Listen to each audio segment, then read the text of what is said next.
eich datganiad. Fel eraill, dwi'n credu mae deddfu ar y mater hwn yw'r un o'r cyflawniadau pwysicaf yn y Senedd hon.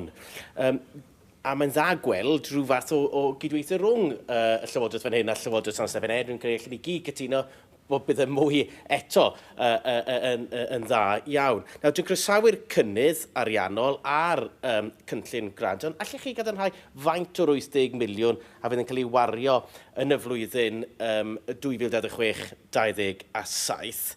A dwi yn croesawu y swyddi newydd, ond doi concern sydd â fi yw gyntaf yn ystod y brosed ydwreithol nath awdurdodau lleol mynegu pryder falle bydde swyddi mae'n cael ei pobl yn gadael yr awdurdodau lleol i weithio yn yr awdurdod newydd, a ydy'r awdurdodau lleol yn cydweithio gyda'r awdurdod tomen i sicrhau bod swyddi dda ddim yn cael ei colli o'r awdurdodau lleol, a bod y swyddi a prensiyniadau yma a'r swyddi sy'n cael ei wneud yn rhan o'r awdurdod tomen yn cael ei weld fel pecyn ehangach, hir dymor yn y cymoedd, dim bod yn rhywbeth tymor byr yn unig. Diolch yn fawr.